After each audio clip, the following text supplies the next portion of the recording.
तो बहुत बहुत नमस्कार सब बच्चों को। Very very good evening. क्या आप लोगों को मेरी आवाज आ रही है? नमस्कार जी सबको। Very very good evening. क्या आप लोग मुझे सुन पा रहे हैं? यानी कि क्या ऑडियो और वीडियो दोनों चीजें करेक्ट है? Yes yes yes, very good, बहुत बढ़िया, बहुत अच्छे, बहुत अच्छे। डन। तो क्या बात है, आज हमारी ये पहली क्लास है, राइट? और हमारा जो ये सब्जेक्ट है बेटा, मैं आपको इस बैच के अंदर इकोनॉमिक्स पढ़ाऊंगा। जीएस का एक काफी इंपॉर्टेंट पोर्शन है ये वाला। जैसे अगर मैं एसएससी के किसी एग्जाम की बात करूं, अगर उसमें पॉलिटी आती है, उस एग्जाम में हिस्ट्री आती है, उस एग्जाम में ज्योग्राफी आती है, उस एग्जाम में साइंस आती है, उस एग्जाम में इकोनॉमिक्स आती है। तो जैसे मुझे पॉलिटी के 3 से 4 क्वेश्चन देखने को मिलते हैं, हिस्ट्री के 4 से लेकर 5 क्वेश्चन देखने को मिलते हैं, ज्योग्राफी के 3 क्वेश्चन आते हैं, साइंस के 2 से लेकर 3 क्वेश्चन आएंगे। उसी लेवल में मुझे आजकल इकोनॉमिक्स के भी 3 क्वेश्चन देखने को मिल रहे हैं। यानी कि जो इंपॉर्टेंस पॉलिटी की है, धीरे धीरे वही इंपॉर्टेंस इकोनॉमिक्स की भी होती जा रही है। ठीक है। इसके अलावा आपके करंट अफेयर्स और स्टैटिक जीके आपके एग्जाम में आती है। ठीक है। तो ये आपके जो जीएस के सब्जेक्ट्स हैं, इन जीएस के सब्जेक्ट्स की एक बेसिक ये वेटेज है। मैं सिर्फ एक एग्जाम की बात कर रहा हूं कि एसएससी का जो एग्जाम होता है सारे मेन, उनके अंदर 25 क्वेश्चन जीएस के आते हैं टीयर 1 में। तो 25 क्वेश्चन में आपका लगभग ये एक तरीके से एक पैटर्न रहता है, इसके अकॉर्डिंग परसेंटेज को बांट लिया करो। ठीक, इसके अकॉर्डिंग परसेंटेज को बांट लेना। यानी कि अगर आप कोई एग्जाम दे रहे हो, उस एग्जाम में अगर जीएस या फिर जिसको आप जीके बोलते हो वो आती है, तो इकोनॉमिक्स के आपके क्वेश्चन डेफिनेटली आएंगे। लास्ट ईयर सीएचएसएल 2023 में एक एक शिफ्ट में इकोनॉमिक्स के 5 क्वेश्चन, 4 क्वेश्चन, 3 क्वेश्चन तो आए ही हैं। अच्छा, आवाज सही नहीं आ रही है। ओके, तो आवाज की दिक्कत बेटा किस किस को है जरा बताइए एक बार। आवाज की दिक्कत किस किस को है जरा बताइए एक बार। क्या किसी को आवाज की दिक्कत है? बोलिए यस और नो।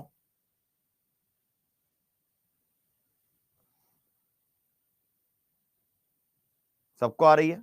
नो, आवाज सही है, सही है, सही है, सही है।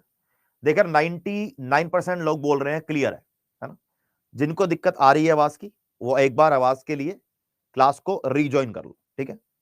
मेरे को दिख रहा है कि ऑडियो परफेक्ट है, सब बच्चे ही बोल रहे हैं, राइट।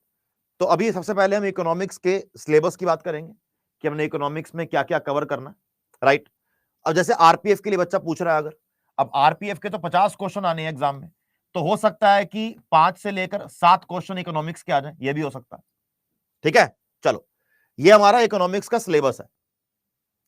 बेसिक्स ऑफ इकोनॉमिक्स, इसकी आपकी 2 क्लास होंगी, जहां पर आपको कि इकोनॉमिक्स क्या होता है, मैक्रो इकोनॉमिक्स क्या होती है, माइक्रो इकोनॉमिक्स क्या होती है, ये सारी बातें करी जाएंगी। इकोनॉमिक्स कितने प्रकार की होती है, इकोनॉमिक के सेक्टर क्या क्या होते हैं। फिर नेक्स्ट हमारा टॉपिक है बेटा, यहां पर नेशनल इनकम यानी कि राष्ट्रीय आय। नेशनल इनकम यानी कि हमारा राष्ट्रीय आय। ये जो राष्ट्रीय आय है आपका, इसके अंदर बेटा आपकी 2 क्लासेस लग जाती हैं।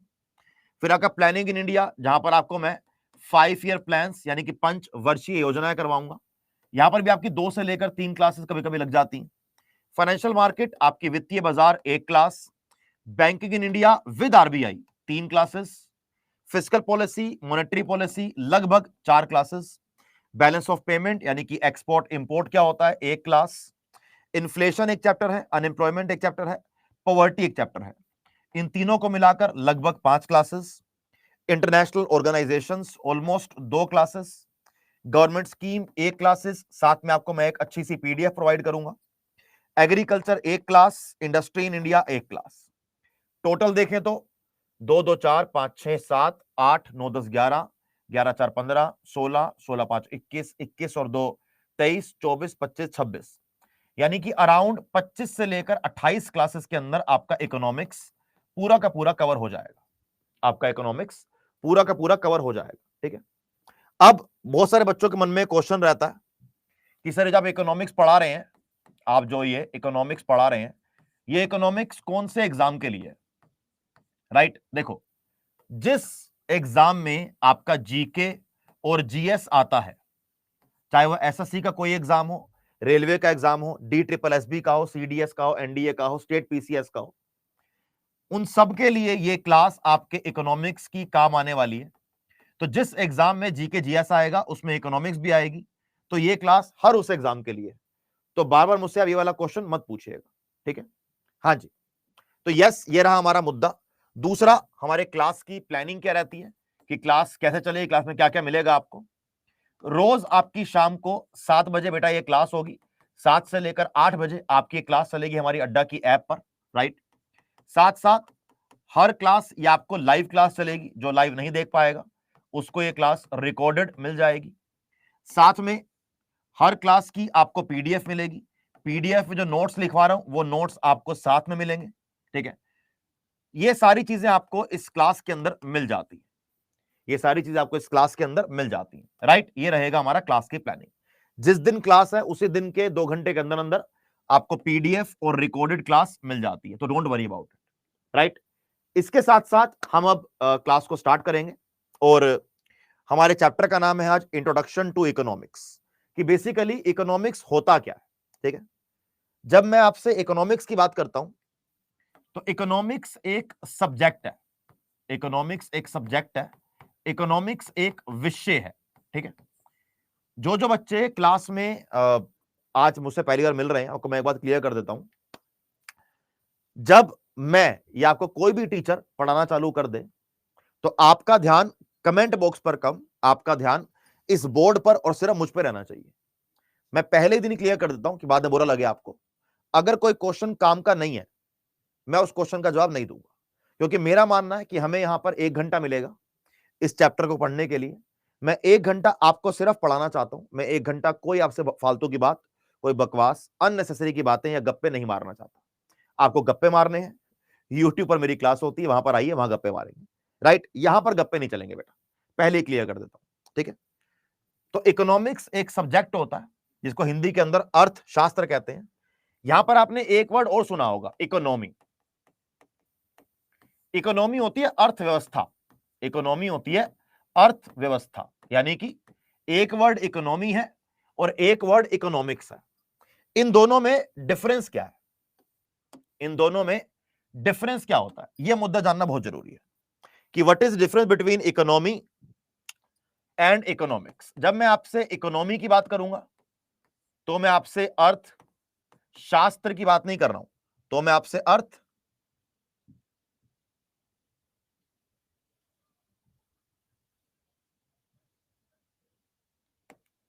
अर्थव्यवस्था की बात कर रहा हूं, ठीक है। जब मैं आपसे इकोनॉमिक्स की बात कर रहा हूं, जब मैं आपसे इकोनॉमिक्स की बात कर रहा हूं, तब मैं आपसे बेटा अर्थशास्त्र की बात कर रहा हूं, तब मैं आपसे अर्थशास्त्र की बात कर रहा हूं। इसको समझना थोड़ा मुश्किल है, लेकिन एक चीज समझनी बड़ी आसान है। आप में से कुछ बच्चों ने एक सब्जेक्ट सुना होगा, पॉलिटिकल साइंस। आप लोगों ने एक सुना होगा सब्जेक्ट पॉलिटिकल साइंस, या फिर राजनीतिक विज्ञान, या फिर राजनीतिक विज्ञान। हम राजनीतिक विज्ञान के अंदर या पॉलिटिकल साइंस के अंदर क्या पढ़ते हैं? हम राजनीतिक विज्ञान के अंदर या हम पॉलिटिकल साइंस के अंदर क्या पढ़ते हैं? हम राजनीतिक विज्ञान के अंदर राजनीति को समझने के लिए बहुत सारी थ्योरीज पढ़ते हैं, हम बहुत सारे कॉन्सेप्ट पढ़ते हैं, बहुत सारे लेखक के बारे में पढ़ते हैं कि किस लेखक ने क्या लिखा, किस लेखक ने क्या थ्योरी दी, क्या कॉन्सेप्ट होता है, कौन लेखक है, क्या काम करके गया है नहीं। क्योंकि पॉलिटिकल साइंस एक सब्जेक्ट है, पॉलिटिकल साइंस एक सब्जेक्ट है। लेकिन जब मैं इस पॉलिटिकल साइंस को किसी देश के अंदर रह के बात करता हूं तो क्या बात करता हूं? तो बोलता हूं इंडियन पॉलिटी, तो बोलता हूं इंडियन पॉलिटी, या बोलता हूं यूएस पॉलिटिक्स, यूएस पॉलिटिक्स या Indian politics, Indian politics, US politics. यानी कि जब हम थ्योरी पढ़ने की बात कर रहे हैं तो यह पॉलिटिकल साइंस है, लेकिन जब मैंने इसको प्रैक्टिकली अप्लाई करने की बात करी, जब मैंने इसको प्रैक्टिकली अप्लाई करने की बात कर रहा हूं, तो ये प्रैक्टिकली अप्लाई होकर क्या बन जाएगा बेटा? ये प्रैक्टिकली अप्लाई होकर बन जाएगा Indian politics, US politics, UK politics. यानी कि जब मैं इसको एक एरिया के अंदर इन थ्योरीज को यूज करके इन एरिया के पॉलिटिकल सिस्टम की बात कर रहा हूं, तो ये एक रीजन वाइज पॉलिटिक्स का रूप ले लेगा। यानी कि ये एक थ्योरी का पोर्शन है और ये एक थ्योरी का अप्लाइड वर्जन है कि मैंने यहां पर इसको प्रैक्टिकली अप्लाई कर दिया तो ये बन गया। सेम डिफरेंस इकोनॉमी और इकोनॉमिक्स का है। आप लोगों ने स्कूल में 10th क्लास तक एक सब्जेक्ट पढ़ा होगा, एसएसटी। पढ़ा भैया आपने आज तक सब्जेक्ट ये वाला एसएसटी? जरा बताना मुझे एक बार कि एसएसटी की फुल फॉर्म क्या होती है, बताइए जरा एक बार कि what is the full form of SST. सब लोगों ने पढ़ा, मैंने ही पढ़ा हुआ, सब पढ़कर आए हैं। बताओ फुल फॉर्म क्या होती है इसकी? हाँ जी, बहुत बढ़िया। इसका मतलब होता है सोशल स्टडीज। इसका मतलब होता है सोशल स्टडीज, जिसको सोशल साइंस भी कहा जाता है, जिसको सोशल साइंस भी कहा जाता है, यानी कि सामाजिक विज्ञान, यानी कि जिसको सामाजिक विज्ञान भी कहा जाता है। जैसे ज्योग्राफी एक सोशल साइंस का सब्जेक्ट है, लेकिन जब मैं भारत की ज्योग्राफी की स्टडी कर रहा हूं तो वह इंडियन ज्योग्राफी है। ज्योग्राफी वैसे तो एक सब्जेक्ट है आपके सोशल साइंस का, हम 10th तक पढ़ के आए हैं, लेकिन जब मैं भारत के लिए उस ज्योग्राफी की बात करूंगा तो वो इंडियन ज्योग्राफी है। ठीक है, यानी कि ज्योग्राफी की चीजों को मैंने भारत के अंदर रह के समझा तो वो इंडियन ज्योग्राफी बन जाएगा। लेकिन वैसे वो ज्योग्राफी है, वैसे वो भूगोल है, यहां भारत का भूगोल है ना। मैं ज्योग्राफी के अंदर नदी की बात करूंगा कि नदी कैसे बनती है, मैं इंडियन ज्योग्राफी के अंदर देखूंगा कि नदियां कहां कहां पर हैं, कौन सी नदी कहां से निकल रही है। यानी कि एक थ्योरी का पार्ट है और एक प्रैक्टिकल का पार्ट है, एक थ्योरी का पार्ट है और एक बेटा प्रैक्टिकल का पार्ट है। वहीं जब पॉलिटिकल साइंस पढ़ रहा हूं, राजनीतिक विज्ञान पढ़ रहा हूं, तो वहां पर मैं राजनीतिक विज्ञान की थ्योरी पढ़ रहा हूं, कॉन्सेप्ट पढ़ रहा हूं। लेकिन जब उसी को मैं किसी देश के अंदर रहकर बात कर रहा हूं तो फिर मैं इंडिया की राजनीति के बारे में बात कर रहा हूं, इंडियन पॉलिटिक्स के बारे में बात कर रहा हूं। सेम एग्जैक्टली बात हमारी यहां पर है। जब इकोनॉमिक्स एक सब्जेक्ट है सोशल साइंस का, तो यहां पर मैं इकोनॉमिक्स को लेकर अलग अलग प्रकार की थ्योरीज पढ़ता हूं, मैं अलग अलग प्रकार के कॉन्सेप्ट पढ़ता हूं, मैं अलग अलग प्रकार के लेखक पढ़ता हूं, मैं अलग अलग प्रकार के लेखक पढ़ता हूं, लेखक। ठीक है, लेकिन जब मैं ये सारे कॉन्सेप्ट को यूज करके भारत की अर्थव्यवस्था की बात करता हूं तो बन जाता है इंडियन इकोनॉमी, तो बन जाएगा इंडियन इकोनॉमी, यानी कि भारत की अर्थव्यवस्था, यानी कि भारत की अर्थव्यवस्था हमने फिर ये पढ़ना होता। फिर बन जाएगा यूएस इकोनॉमी, फिर बन जाएगा यूएस इकोनॉमी, फिर बन जाएगा आपका यूके इकोनॉमी।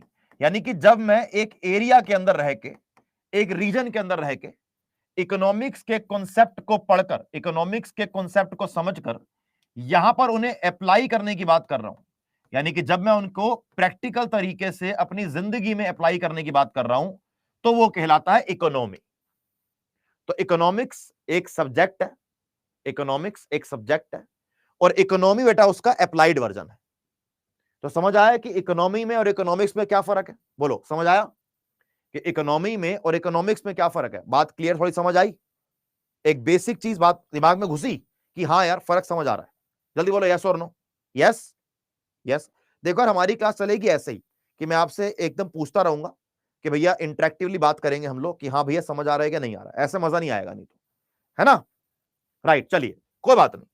फिर इसके बाद थोड़ा बुकिश लैंग्वेज देखेंगे कि what is economy, what is economy. अच्छा आप मेरे को बताओ, आज से मैं एक क्वेश्चन और पूछता हूं, आपसे मैं एक क्वेश्चन और पूछूंगा, क्योंकि देखो ये क्लास आपके लिए, आपसे क्वेश्चन पूछ जाएंगे बेटा तभी आप अच्छा परफॉर्म करोगे, नहीं तो कोई पॉइंट नहीं है ना? आपकी जिंदगी में इस समय, आपकी जिंदगी में इस समय सबसे ज्यादा जरूरी चीज क्या है? ये बताओ मुझे। आपकी जिंदगी में इस समय सबसे ज्यादा जरूरी चीज क्या है? एक बच्चा कह रहा है जॉब, एक बच्चा कह रहा है पैसा, एक कह रहा है स्टडी, जॉब, पैसा, पढ़ाई, है ना? वेरी गुड, बहुत अच्छी बात बोली आपने। लेकिन अगर आप कभी लॉजिकली सोचोगे ना, अगर कभी आप लॉजिकली सोचोगे, तो आपकी जो लाइफ की अभी सबसे ज्यादा रिक्वायरमेंट है ना, अभी छोड़ो, आपकी जिंदगी में हर समय आपकी जो लाइफ की सबसे इंपॉर्टेंट चीज है वो है अपनी जरूरतों को पूरा करना, अपनी जरूरतों को पूरा करना, यानी कि फुलफिल आर डिमांड्स या fulfil our wants, fulfil our demands या फुलफिल आर वांट्स। अगर कभी ध्यान से देखोगे तो ये पैसा क्यों कमाना है, ये पैसा हमने क्यों कमाना है, ये बताओ मेरे को। इस पैसे कमाने का क्या तरीका है, क्यों पैसा कमा रहे हैं हम? ये पैसा इसलिए कमाया जा रहा है कि आपकी जो जरूरतें हैं आप उसको पूरा कर पाओ। अगर मैं आपको एक ऐसे गांव में ले जाऊं जिस गांव के अंदर आपको बोला जाए कि आपने सुबह 7 बजे उठना है, आपने 7 से लेकर दोपहर को 1 बजे तक ये काम करना है, और आपकी जो जो जरूरतें हैं आपकी वो सारी जरूरतें पूरी कर दी जाएंगी। आपके लिए घर वहां बनाया जा चुका है, आपकी गाड़ी खड़ी है, आपकी बाइक खड़ी है, ये पैसे मिल जाएंगे। तो क्या आपको उस समय भी जॉब करने की इच्छा रहेगी? क्या आपको उस समय जॉब करने की इच्छा रहेगी? नहीं रहेगी। तो मुद्दा जॉब करने का है, पैसे कमाने का नहीं है। मेन मुद्दा यहां पर अपनी जरूरतों को पूरा करने का है। ठीक है, वेरी गुड। तो जब मैं उसे बोलता हूं कि इकोनॉमी क्या होता है या अर्थव्यवस्था, या अर्थव्यवस्था क्या होती है, अर्थव्यवस्था या इकोनॉमी एक इस प्रकार का सिस्टम है, या एक इस प्रकार का सिस्टम है, या फिर ऐसे मानकर चलो कि ये इस प्रकार की एक ऐसी प्रणाली है जो प्रणाली या सिस्टम आपको अपॉर्चुनिटी यानी कि आपको अवसर प्रदान कर रही है, आपको अपॉर्चुनिटी यानी कि आपको अवसर प्रदान कर रही है कि आप अपनी जरूरतों को पूरा कर सके, कि आप अपनी जरूरतों को पूरा कर सके। कैसे? क्योंकि आपका जो इकोनॉमी है, आपके भारत में जो इकोनॉमी है, उस इकोनॉमी के अंदर कुछ संसाधन पाए जाते हैं, उस इकोनॉमी के अंदर कुछ संसाधन पाए जाते हैं, और उन्हीं संसाधनों से आप अपनी उन्हीं रिसोर्सेज से, गुड्स एंड सर्विसेज से अपनी रिक्वायरमेंट को आप लोग फुलफिल करते हो। बहुत सीधी बात ये वाली है। तो इकोनॉमी एक ऐसा सिस्टम है बेटा जो आपको अपॉर्चुनिटी देगा, किस चीज का? To earn a living, to earn a living. इसका मतलब होता है आपको ये पैसे कमाने की, आपको ये पैसे कमाने की अपॉर्चुनिटी प्रोवाइड करेगा। साथ साथ पैसा कमाओगे क्यों?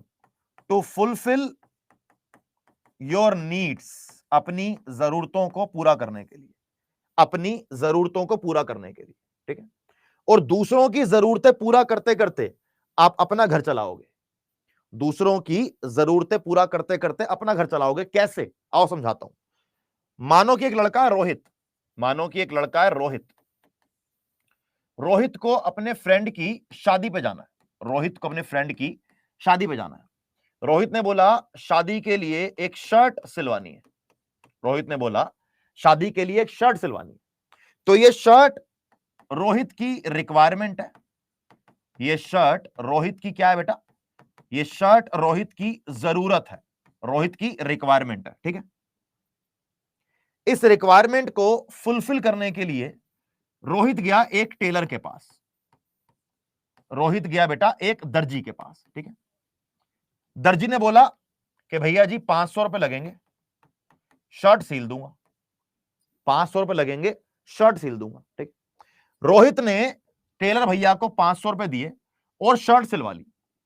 यहां पर दो काम हो रहे हैं। यहां पर पहला पॉइंट, रोहित की रिक्वायरमेंट फुलफिल हो रही है, रोहित की रिक्वायरमेंट फुलफिल हो रही है, रोहित की जो जरूरत है बेटा वो फुलफिल हो रही है। दूसरी चीज, यहां पर जो दर्जी भाई साहब है, ये दर्जी भाई साहब ने अपने जीवन के लिए पैसा कमा लिया, ये दर्जी भाई साहब ने अपने जीवन के लिए पैसा कमा लिया।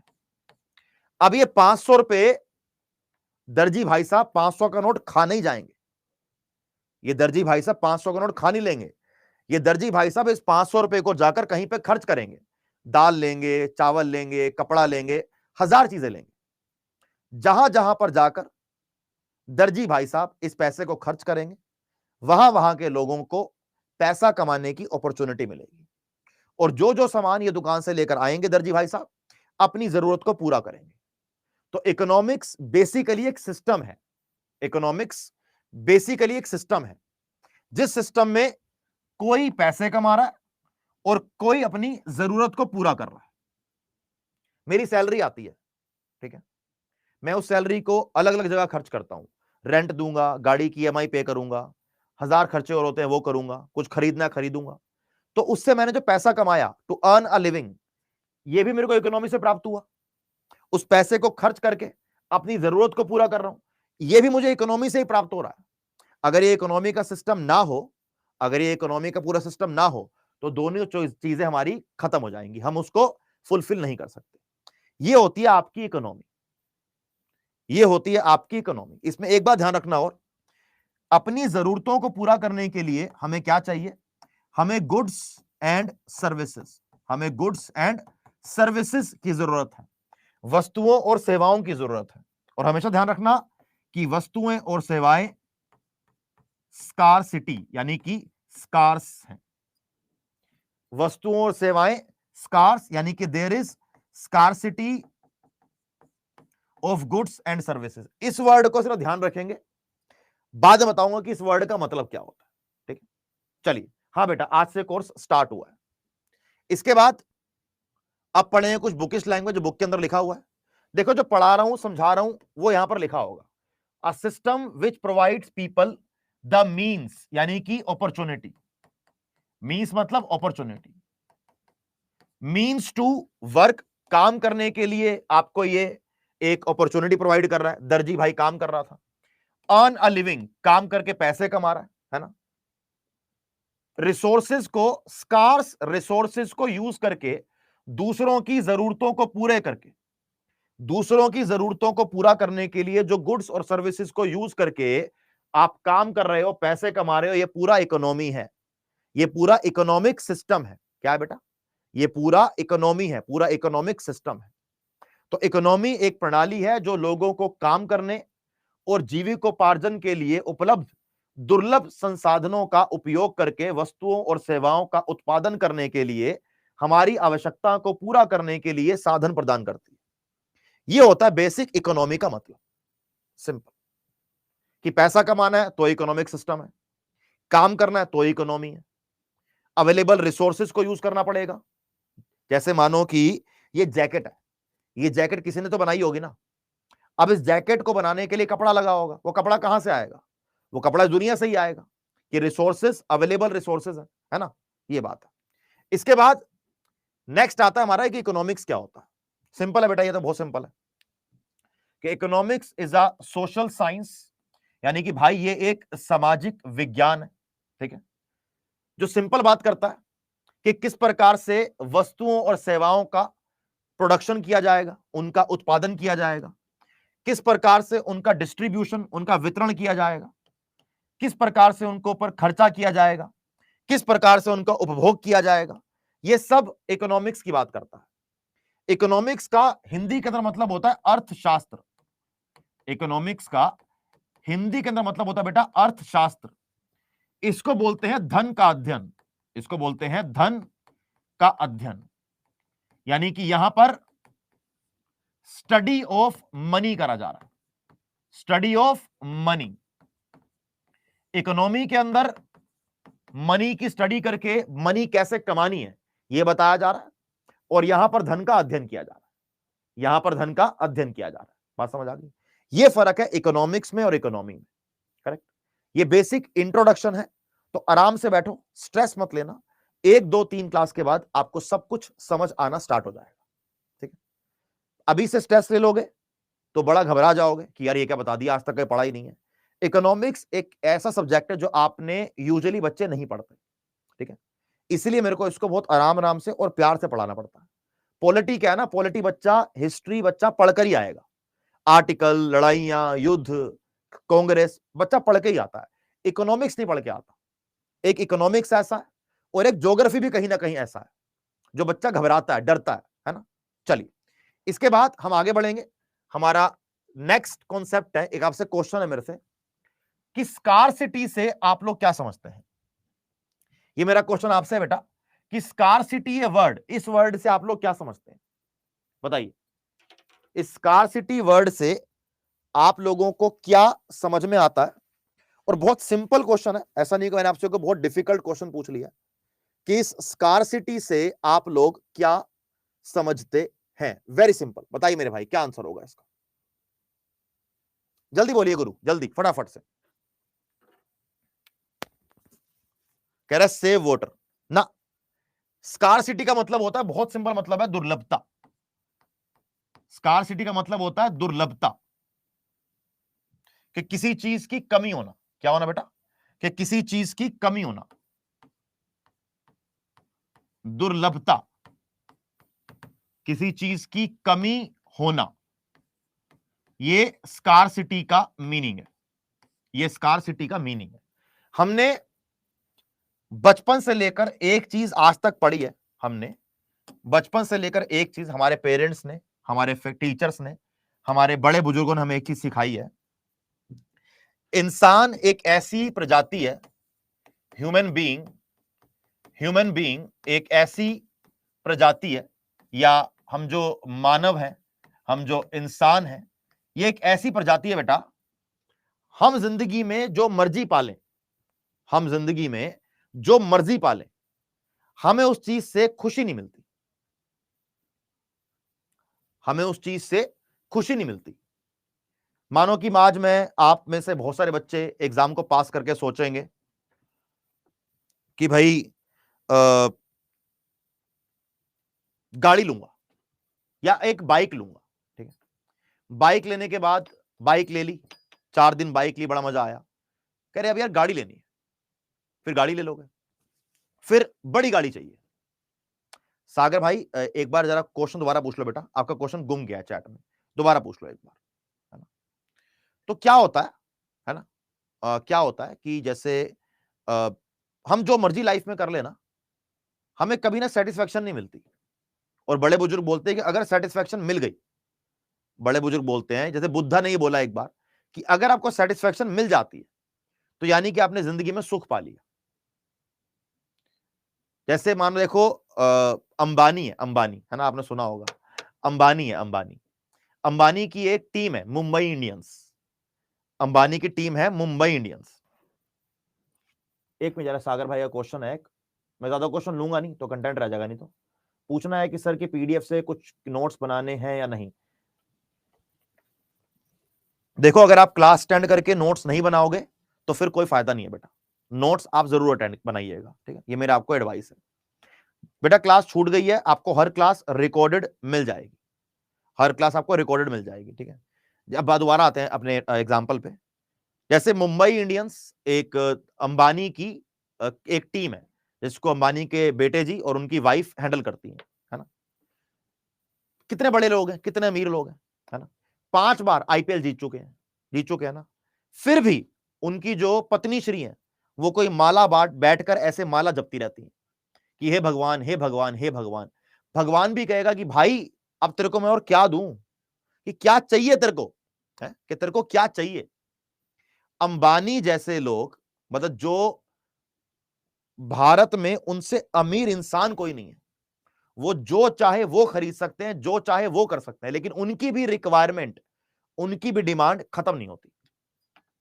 5 बार आईपीएल जीत गए, 6ठी बार भी जीतना है, और वो चाहेंगे कि लगातार हम हर साल जीत जाएं, यानी कि रिक्वायरमेंट्स, इच्छाएं कभी खत्म नहीं हो सकती। तो स्कार्सिटी का मतलब होता है, स्कार्सिटी का मतलब होता है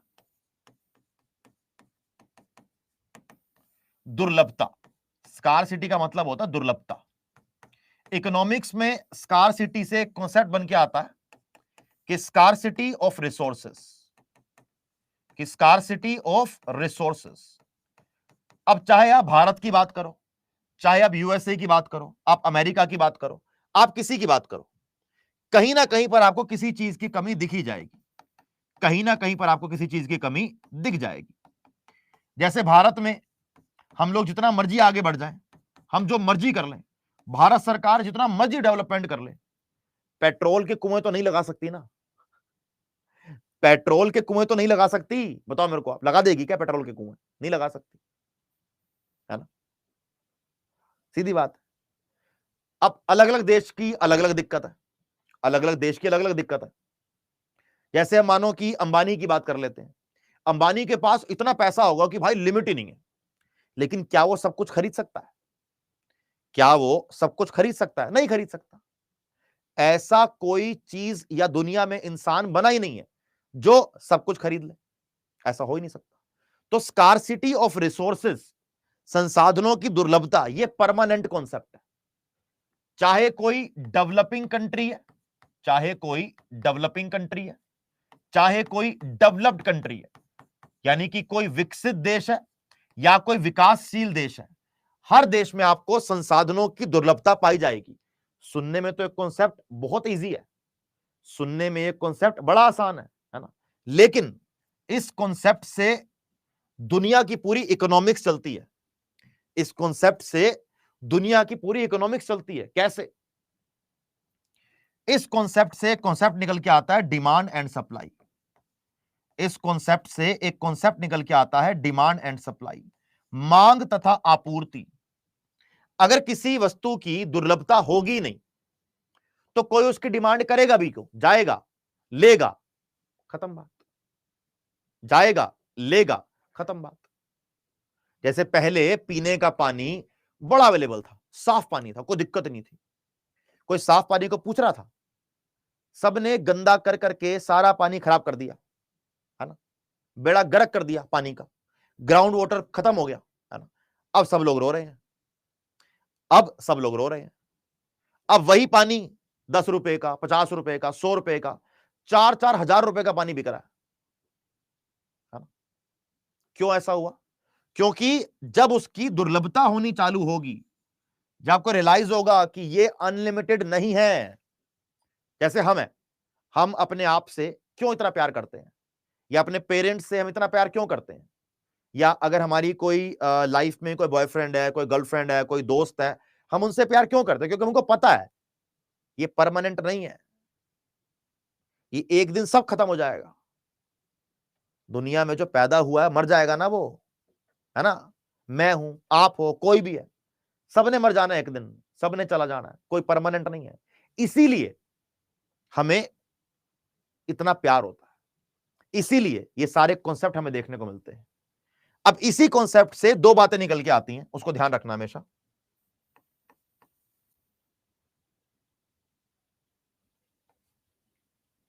कि ह्यूमन बीइंग्स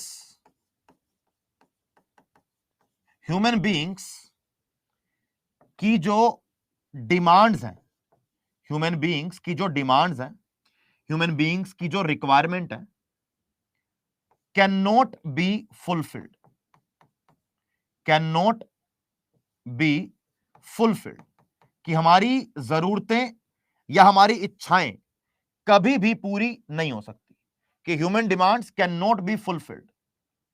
ठीक है, why? Because human demands are unlimited, because human demands are unlimited. ठीक है, एक कॉन्सेप्ट यहां पर और समझने वाला है कि हमारे पास जो अवेलेबल रिसोर्सेज हैं, हमारे पास जो अवेलेबल रिसोर्सेज हैं, हमारे पास जो संसाधन हैं, वो क्या है? वो तो बेटा लिमिटेड है। हमारे पास जो अवेलेबल रिसोर्सेज हैं, हमारे पास जो संसाधन है बेटा, वो तो लिमिटेड है ना। हमने जो मर्जी पढ़ लिया हो, चाहे हमने रिसोर्सेज पढ़े हैं, renewable resources, non renewable resources, अगर रियलिटी पूछेंगे ना, रियलिटी, तो भैया रियलिटी ये है कि चाहे रिसोर्सेज कोई भी हो बेटा, है तो वो लिमिटेड ही ना। घर में मैं 10 चेयर वाला एक बहुत बड़ा 1.5 लाख रुपए का सोफा ले आता हूं, है ना। मैं मानो घर पे एक 1.5 लाख रुपए का बढ़िया सा 10 लोगों के बैठने वाला सोफा ले आता हूं, लेकिन अगर 11वां इंसान बैठने के लिए आ गया तो वो नहीं बैठ पाएगा। यानी कि हर चीज की कैपेसिटी लिमिटेड है। हर चीज की कैपेसिटी लिमिटेड है, हमारी रिक्वायरमेंट की लिमिट नहीं है कोई। इसीलिए जब मैं स्कार्सिटी पढ़ता हूं तो स्कार्सिटी से हमारे एक फंडामेंटल्स निकल के आते हैं, एक फंडामेंटल फैक्ट्स हमारे निकल के आते हैं दो चार। वो फंडामेंटल फैक्ट्स मुझे क्या समझाता है कि human wants for goods and services are unlimited. मनुष्य वस्तुओं और सेवाओं के लिए असीमित इच्छा रखता है कि जितना आ जाए उतना ले लो, है ना। जैसे किसी की सैलरी 1 लाख है, उसकी सैलरी 1,20,000 हो जाए, 2 महीने खुश रहेगा, फिर कहेगा 1.5 लाख हो जाए, मजा आ जाए, फिर 2 लाख हो जाए, फिर 10 लाख हो जाए। मतलब कहीं पर अंत नहीं है किसी चीज का। साथ में ये क्या बोल रहा है कि भाई जो अवेलेबल रिसोर्सेज हैं गुड्स और सर्विसेज को बनाने के लिए, जो अवेलेबल रिसोर्सेज हैं वो तो स्कार्स हैं, यानी कि वो तो लिमिटेड है, उनका कुछ नहीं हो सकता। कि संसाधनों से जो वस्तुओं और सेवाएं बनाई जा रही हैं वो तो दुर्लभ ही हैं। तो ये क्या बोल रहा है कि वॉन्ट्स बीइंग अनलिमिटेड, कि हमारी इच्छाएं जो अनलिमिटेड हैं और अवेलेबल रिसोर्सेज जो लिमिटेड हैं, इसी वजह से we cannot satisfy our all wants. हमारे संसाधन सीमित होने के कारण हम अपनी सभी इच्छाओं को पूरा नहीं कर सकते। हमारे संसाधन सीमित होने के कारण हम अपनी इच्छाओं को पूरा नहीं कर सकते। और यह रियलिटी है, 3712 पोस्ट हैं CHSL की, 35 लाख बच्चा फॉर्म भरेगा, 20 लाख बच्चा एग्जाम देने जाएगा। वो 20 लाख बच्चा चाहता होगा कि उसका एग्जाम क्लियर हो जाए, लेकिन एग्जाम में आखिरी नौकरी 3712 बच्चों को मिलेगी, सबको नहीं मिलेगी। तो सबकी इच्छाएं पूरी नहीं होने वाली। और ये इस दुनिया की, इस जिंदगी की रियलिटी है। कहते हैं ना कि डबल मेहनत करनी पड़ेगी तो तरक्की मिलेगी, गलत बोलते हैं। 10 गुना मेहनत करनी पड़ेगी तो तरक्की मिलेगी। बात समझ आई? कहते हैं ना लोग कि भाई डबल मेहनत करो तरक्की मिलेगी, झूठ बोलते हैं। 10 गुना मेहनत करोगे, रोज करोगे, प्रतिदिन करोगे, डिसिप्लिन से करोगे तो मिलेगी तरक्की, ऐसे नहीं मिलेगी। आपके पास CHSL का एग्जाम आने वाला है, फिर RPF का आएगा, CPO का उससे पहले है ना, फिर MTS GD, सब एग्जाम हर साल आते हैं। एग्जाम हर साल आएगा, एग्जाम का काम है आना, आपका काम है पढ़ना। अगर आप दिल से बैठेंगे और अगर नहीं पढ़ेंगे तो कोई और एग्जाम निकाल जाएगा। ठीक है, चलो ज्यादा मोटिवेशन की बात नहीं करेंगे। इसी के साथ साथ थोड़ा सा माहौल को लाइट करते हैं और चलते हैं वापस अपने कॉन्सेप्ट पर, और एक करते हैं आपसे क्वेश्चन। ये बताइए कि फादर ऑफ इकोनॉमिक्स किसे कहा जाता है? ये बताइए बेटा कि अर्थशास्त्र का जनक इनमें से किसे कहा जाता है?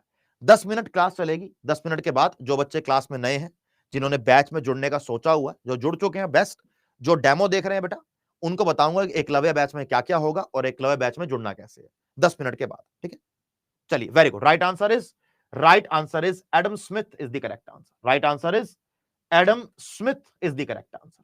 ठीक है, चलिए। अच्छा, एक बात और क्लियर कर देता हूं कि जो आपको मैं ये एक्स्ट्रा नोट्स लिखवा ला हूं, ये जो हम एक्स्ट्रा नोट्स यहां पर लिख रहे हैं, ये भी आपको PDF के अंदर मिलेंगे। सो ये मत सोचो सिर्फ जो टाइपिंग वाला वही मिलेगा। जो नोट्स हम यहां पर बना रहे हैं, ये नोट्स भी बेटा आपको PDF के अंदर मिलेंगे, डोंट वरी अबाउट इट। ठीक है, चलिए। Sir, I have a doubt, that is a first class. Yes बेटा, this is the first class of economics, और यहां पर हम बिल्कुल बेसिक एक इंट्रो लेके चल रहे हैं। ठीक है, चलिए, इसके बाद हम नेक्स्ट आगे बढ़ते हैं, अपने नेक्स्ट कॉन्सेप्ट पे आते हैं। नेक्स्ट हमारा कॉन्सेप्ट है, जब मैं इकोनॉमिक्स के बारे में पढ़ता हूं, तो इकोनॉमिक्स को दो प्रकार से डिवाइड किया जाता है। किस किस प्रकार से करेंगे डिवाइड बेटा इकोनॉमिक्स को? बताइए जरा एक बार। बहुत सिंपल। इकोनॉमिक्स के बेसिकली दो पार्ट होते हैं। इकोनॉमी के नहीं बोल, ध्यान रखेंगे, इकोनॉमिक्स के यानी कि अर्थशास्त्र के बोल रहा हूं, अर्थशास्त्र के। एक होता है माइक्रो इकोनॉमिक्स, एक होता है मैक्रो इकोनॉमिक्स। अगर कभी आपने ध्यान से आंखें खोल के माइक्रो और मैक्रो को देखा होगा, सो यू विल रियलाइज कि ये दोनों ऑलमोस्ट सेम है। इन दोनों में सिर्फ एक डिफरेंस है, इन दोनों में सिर्फ एक डिफरेंस है। क्या डिफरेंस है? ये MCRO को काट दो, यहां से भी MCRO कट जाएगा, माइक्रो से निकलेगा आई। क्या निकलेगा माइक्रो से? माइक्रो से निकलेगा आई, राइट। और मैक्रो से निकलेगा ए, मैक्रो से निकलेगा ए। क्या निकलेगा? ए निकलेगा, ठीक। आई का मतलब होता है इंडिविजुअल, आई का मतलब होता है इंडिविजुअल। हम जब किसी एक चीज के बारे में, किसी एक वस्तु के बारे में, किसी सिंगल एंटिटी के बारे में बात करेंगे, यानी हम माइक्रो इकोनॉमिक्स के बारे में बात कर रहे हैं। ए का मतलब होता है एग्रीगेट, ए का मतलब होता है एग्रीगेट, एग्रीगेट का मतलब होता है होल, इसका मतलब होता है पूरा, इसका मतलब होता है पूरा, इसका मतलब होता है इकट्ठा, इसका मतलब होता है इकट्ठा, पूरा, यानी कि संपूर्ण, यानी कि संपूर्ण। जब मैं इंडियन इकोनॉमी की बात कर रहा हूं, जब मैं पूरे भारत की बात कर रहा हूं, इंडियन इकोनॉमी की बात कर रहा हूं, पूरे भारत की बात कर रहा हूं, तो मैं मैक्रो इकोनॉमिक्स की बात कर रहा हूं, तो मैं मैक्रो इकोनॉमिक्स की बात कर रहा हूं, ठीक। जब मैं इंडिया में किसी एक सिंगल इंडस्ट्री की बात कर रहा हूं, तो मैं माइक्रो इकोनॉमिक्स की बात कर रहा हूं। जब मैं भारत में या कहीं पर भी कंज्यूमर बिहेवियर की बात कर रहा हूं, यानी कि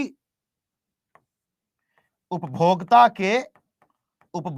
के व्यवहार की बात कर रहा हूं, उपभोक्ता के व्यवहार की बात कर रहा हूं, तो इस केस के अंदर बेटा मैं माइक्रो इकोनॉमिक्स की बात कर रहा हूं। जब मैं छोटे लेवल बात करूंगा, when we are talking about the smaller scale of something, we are talking about micro economics.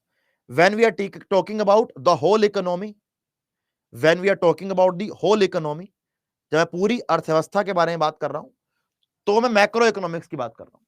आप लोगों से एक छोटा सा क्वेश्चन है कि कुछ ऐसा बताओ आपको लगता हो जो मैक्रो इकोनॉमिक्स के अंदर आना चाहिए, कि मैक्रो इकोनॉमिक्स के अंदर हम लोग क्या पढ़ते हैं।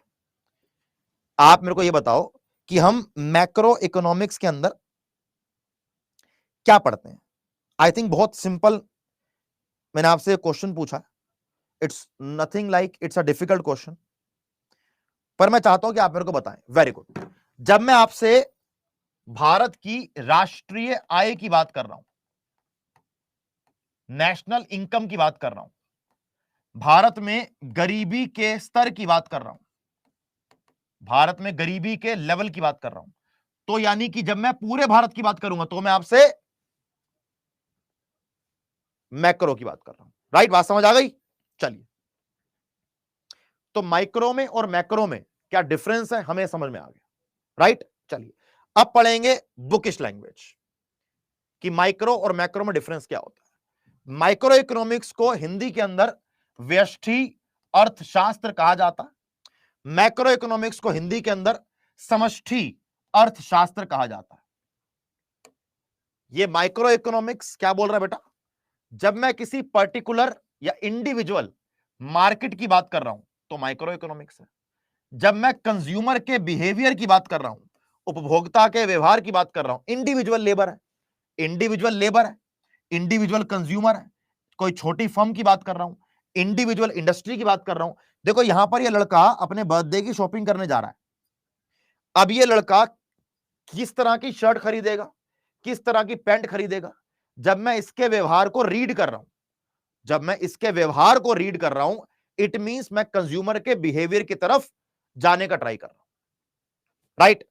तो इसको बोलते हैं माइक्रो इकोनॉमिक्स। यहां पर बिल्कुल सिंपल है कि जब मैं होल इकोनॉमी, पूरी अर्थव्यवस्था के बारे में बात कर रहा हूं, एग्रीगेट डिमांड की बात कर रहा हूं, एग्रीगेट सप्लाई की बात कर रहा हूं, अगर मैं इंडिविजुअल डिमांड की बात करूंगा, मेरे इंडिविजुअल डिमांड की बात करूंगा तो माइक्रो में आएगा। जब पूरे भारत के अंदर टोटल डिमांड है उसकी बात करूंगा, एग्रीगेट डिमांड की बात करूंगा तो मैक्रो में आएगा। इसी प्रकार से नेशनल आउटपुट यानी कि राष्ट्रीय आय, भारत में महंगाई कितनी है, भारत में इन्फ्लेशन कितनी है, कि जब मैं हमारे प्यारे इंडिया की बारे में बात कर रहा हूं बेटा तो मैक्रो इकोनॉमिक्स है। जब मैं इंडिया के छोटे एक क्षेत्र के बारे में बात कर रहा हूं तो वो माइक्रो इकोनॉमिक्स। ये दोनों एक दूसरे से अलग अलग नहीं है, ये दोनों एक दूसरे से जुड़े हुए हैं। ये दोनों एक दूसरे से अलग अलग नहीं है, ये दोनों एक दूसरे से जुड़े हुए हैं।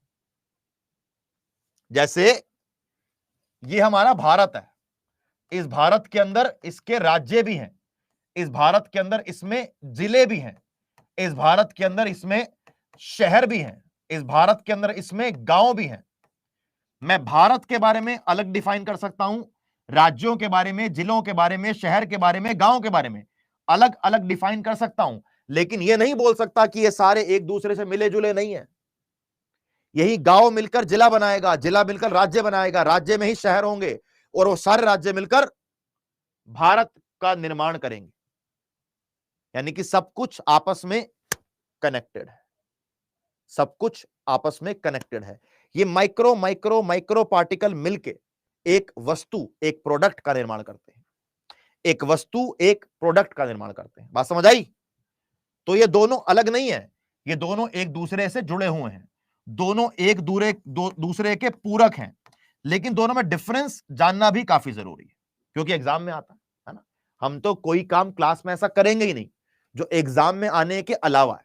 हमारी पूरी पढ़ाई, हमारी पूरी क्लास सिर्फ आपके एग्जाम के रेलेवेंसी को लेकर चलेगी। आपसे फालतू पढ़ाई, एक्स्ट्रा पढ़ाई की बात नहीं करी जाएगी। हाँ, 2-4 आपसे दिल की हाल बांट लिए जाएंगे, लेकिन जो पढ़ाया जाएगा एग्जाम के रेलेवेंसी से ही पढ़ाया जाएगा। सिंपल। ये कॉन्सेप्ट एग्जाम में आएगा नहीं आएगा मुझे नहीं पता, लेकिन अगर एग्जाम में आएगा तो जो पढ़ाया है उससे बाहर नहीं आएगा। Simple, right?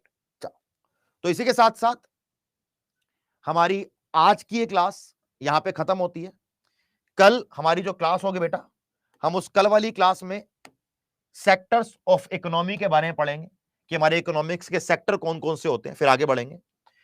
आज की क्लास में बहुत सारे बच्चे हमारी क्लास को एज अ डेमो देख रहे हैं, कुछ बच्चे हमारे अड्डा की ऐप पर डेमो देख रहे हैं, कुछ बच्चे यूट्यूब पर डेमो देख रहे हैं।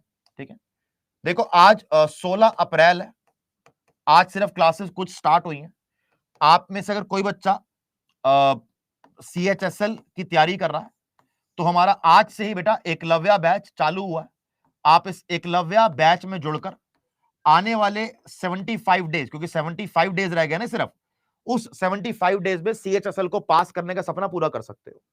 कैसे करोगे आओ दिखाता हूं। आप जाओगे हमारी वेबसाइट पर, हमारी वेबसाइट पर जाना है आपको या एप्लीकेशन पर जाना है, आपकी मर्जी है अपनी। मेरा ये रहता है कि आप एप्लीकेशन से ही कोर्स में एनरोलमेंट करें, थोड़ी फीस कम हो जाती है। देखो दो चीजें हैं, ऑल कोर्सेज, SSC का CHSL। अगर तो आप SSC के बहुत सारे एग्जाम की तैयारी कर रहे हो, आप CHSL, CGL, CPO, MTS, GD, Delhi police, JST, stenographer, अगर सारे एग्जाम की तैयारी कर रहे हो तो आप SSC का महापैक लेना। SSC के महापैक पे अभी डबल वैलिडिटी भी चल रही है। लेकिन अगर आपने सिर्फ 2024 में CHSL का सपना देखा है तो आपका काम एकलव्य के बैच से चल जाएगा। अगर आपने SSC का महापैक लिया तो एकलव्य बैच आपको ऑटोमेटिकली इसके अंदर मिल जाएगा। CGL का, CHSL का, MTS का जो भी बैच आने वाले 24 महीने के लिए आएगा वो आपको SSC के महापैक के अंदर मिल जाएगा। लेकिन अगर CHSL के लिए चाहिए तो फिर एकलव्य बैच है। एकलव्य बैच बहुत सोच समझ के तैयार किया गया बेटा। इसमें डेली लाइव क्लास आपको मिलेगी, आपको प्रॉपर आपका सिलेबस कवर कराया जाएगा, Tier 1 और Tier 2 दोनों का। साथ साथ 786 टेस्ट सीरीज Tier 1 और Tier 2 दोनों के लिए हर बच्चों को मिलेगी, राइट? इसी के साथ साथ कुछ बच्चे बोल रहे हैं कि सर स्केड्यूल क्या मिलेगा। अगर आप इसके नीचे जाओगे ना तो यहीं पर आपको दिख जाएगा बेटा कौन कौन क्या क्या पढ़ा रहा है, और स्टडी प्लान में यहां पर आपको लिंक दिया हुआ है। आप ये लिंक ओपन करके कौन कौन क्या क्या पढ़ाएगा बेटा, ये सारी चीजें यहां से आप देख सकते हो। ये आपका स्टडी प्लान है। स्टडी प्लान के दो फायदे होते हैं, एक तो आप ये देख सकते हो कि आपने एग्जाम में क्या क्या कवर करना है, दूसरा आपको क्या क्या पढ़ाया जाएगा पता लग जाएगा। इस बैच में ये सारी फैकल्टीज आपको अलग अलग सब्जेक्ट पढ़ाएंगी। Tier 1 और Tier 2 यानी कि यहां पर आपको कंप्यूटर की भी क्लासेस अलग दी जाएंगी, जिससे कि आपको पूरे एग्जाम में कोई दिक्कत ना हो। अगर आपको लगता है कि आपने एकलव्य बैच में जुड़ना है बेटा तो बाय नाउ पर क्लिक करेंगे, डिस्काउंट कोड लगाएंगे Y724, डिस्काउंट कोड लगाएंगे Y724, इसको अप्लाई करेंगे। आपको सिर्फ 1174 रुपए की फीस में, आपको सिर्फ 1174 रुपए की फीस में आपको एकलव्या का ये बैच मिल रहा है। और आपको मैं लिख कर दे रहा हूं कि आने वाले 75 डेज आपके जो CHSL के रह गए टियर 1 के, अगर आपने एकलव्या बैच में जुड़कर प्रॉपर तरीके से सिलेबस कवर कर लिया, आपने टेस्ट इसके अंदर ज्वाइन कर लिए, तो भैया आपके एग्जाम में आपका परफॉर्मेंस बहुत बेटर रहेगा। ये फीस इतनी नहीं देनी है बेटा, फीस देनी है Y724, डिस्काउंट कोड लगाना है। ये फीस सिर्फ 1174 रुपए की हो जाएगी। तो ये आपकी फीस है। इसमें आपको टियर 1 टियर 2 के लिए लाइव क्लास मिल रही है और मॉक टेस्ट आपको प्रॉपर मिल रहा है, यानी कि पूरा सिलेबस कवर कराया जाएगा और मॉक टेस्ट भी कराए जाएंगे। जिस बच्चे ने Y724 डिस्काउंट कोड लगाया, उसको मेरी तरफ से पर्सनली 1000 MCQs की, 1000 MCQs की PDF नहीं, ई बुक बिल्कुल फ्री एज अ गिफ्ट आपको मेरी तरफ से बेटा मिल जाएगी। राइट, तो आज ही जुड़िए एकलव्या के इस कोर्स में और अपने CHSL के सपना पूरा कीजिए। इसके साथ साथ दो बातें और भी है बेटा। अगर आप में से कोई बच्चा SSC के बहुत सारे एग्जाम की तैयारी कर रहा है और चाहता है कि आने वाले 2 साल के लिए SSC के सारे कोर्स उसको मिल जाएं, तो फिर ऑल कोर्सेस SSC का महापैक, SSC के महापैक में आपको SSC के हर एग्जाम के लिए एक सिंगल बैच मिल जाता है। अभी डबल वैलिडिटी चल रही है, तो आपको 2 साल तक, 24 महीने तक सारे बैचेस आपको मिल जाएंगे। डेली की live class, test series, e books, videos, you will get everything. Buy now पर क्लिक करेंगे, डिस्काउंट कोड लगाएंगे Y724, यहां पर बेटा इसको Y724 को अप्लाई करेंगे। यह आपको सिर्फ 2979 रुपए में, 2979 रुपए में यह फीस नहीं देनी बेटा, सेम Y724 डिस्काउंट कोड लगाना है और 24 महीने के लिए SSC के किसी भी एग्जाम का कोई लाइव क्लासेस, कोई टेस्ट सीरीज, कोई ई बुक, कोई रिकॉर्डेड बैचेस, कुछ भी आएगा, आपको सब कुछ आपके बैच के अंदर मिल जाएगा। यानी कि इसके अंदर आपको CGL के लिए अलग बैच मिलेगा, CHSL के लिए अलग बैच मिलेगा, CPO के लिए बैच मिलेगा, MTS के लिए बैच मिलेगा, GD के लिए मिलेगा, जूनियर हिंदी ट्रांसलेटर के लिए मिलेगा, आपको सिलेक्शन पोस्ट के लिए मिलेगा। यानी कि ये सारे एग्जाम जो इस साल आएंगे उनका बैच तो मिलेगा, साथ साथ जो अगले साल आएंगे उनका भी बैच मिलेगा। क्योंकि अगर आपने ये अभी 16 अप्रैल 2024 को महापैक ले लिया, तो आपको ये 16 अप्रैल 2026 तक जितने भी बैचेस इन एग्जाम के आएंगे, आपको सारे के सारे बैचेस और टेस्ट सीरीज आपको मिल जाएंगे बिल्कुल फ्री। उसके लिए एक्स्ट्रा कुछ नहीं पे करना पड़ेगा। आपको सिर्फ 2979 रुपए की एक बार फीस पे करनी है। डिस्काउंट कोड Y724, ये डिस्काउंट कोड लगाओगे तो 1000 MCQs की ई बुक मेरी तरफ से एज अ गिफ्ट। आज के लिए इतना ही। All the very best to all of you. जय हिंद।